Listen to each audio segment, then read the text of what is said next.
It's that time again for the annual Middle Seat Scorecard of U.S. Airlines, ranking carriers on 7 different measures important to you, the traveler. So who's on top? Here with his findings is WSJ Middle Seat columnist Scott McCartney. Hi, Scott. Great to see you.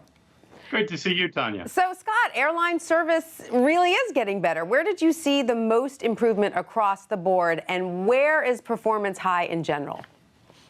I think the biggest surprise to me was the number of flights that were canceled last year. The number actually fell about 21%, and that's in a year when we had major meltdowns at Southwest and Delta over computer system issues. Those two events canceled almost 5,000 flights between themselves, and yet the rate improved significantly. The other, I think, consistent thing is on-time arrivals.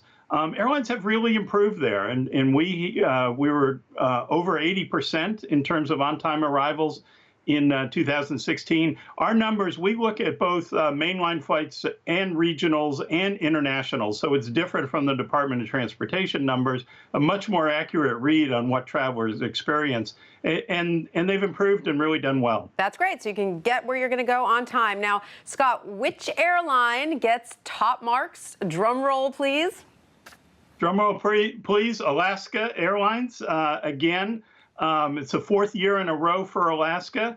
They've really done a remarkable job improving in areas where they were lacking and being consistent and using technology to be able to fly in some very challenging conditions. Amazing. Quite a run for Alaska. 4 years, as you say. Do they have any weak spots?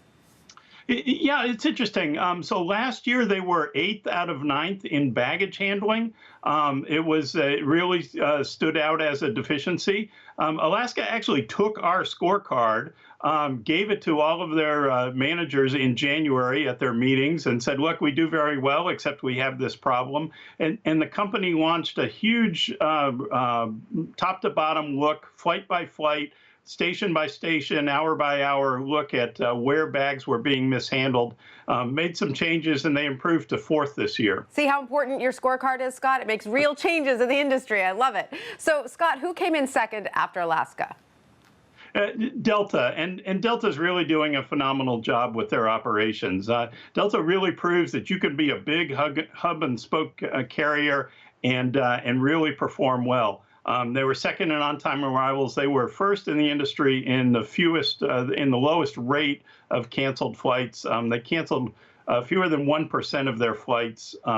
They've invested in all kinds of baggage technology to really improve there, including now radio frequency ID tags. They're really, in terms of operations, they're really humming along well. Yeah, I always enjoy my Delta flights, I must say. Okay, Scott, which carrier is bringing up the rear? Well, once again, American. American has been last 2 years in a row now. They've been either next to last or last in our scorecard for all 9 years that we've done it. They had some improvement last year, but the whole industry is improving. And as American executive said, we just got to start running faster. But Spirit was also close to the bottom for being at the top of the DOT complaint list. So Spirit, it's interesting. They've improved some there, but they recognize that they say they're going to be on the bottom in complaints. It's an interesting business strategy, but Spirit, they have done a better job of making it clear on their website when you buy tickets what you're getting, which is basically nothing but transportation. Everything else on Spirit costs extra. If you want an assigned seat, if you want a bottle of water, if you want a carry-on bag, you got to pay a fee for that. So they label it as bear fares. And they get fewer complaints from people who actually book on the website because they know what to expect. If you book through a travel agency, you're going to be shocked and surprised at the airport when you start forking over hundreds of dollars in fees, and that's a big generator of complaints.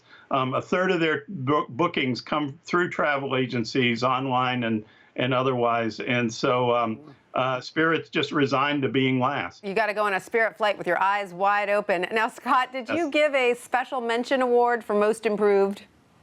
Yeah, I think United deserves special mention. United has really been a laggard in this survey for many years. It was from 2014 through 2012. It was in last place. It's been down there with American. Last year, they moved up to 7th. This year, tied for 5th with JetBlue. They have made remarkable strides with their operation. They still have a long way to go. They say they know they still have a long way to go. They got to convince their customers that they're actually running a better operation. But numbers-wise, it was a much better year for United. All right, and a good year across the board for U.S. Airlines, it seems. Thank you so much, Scott, for that. Sure, good to be with you.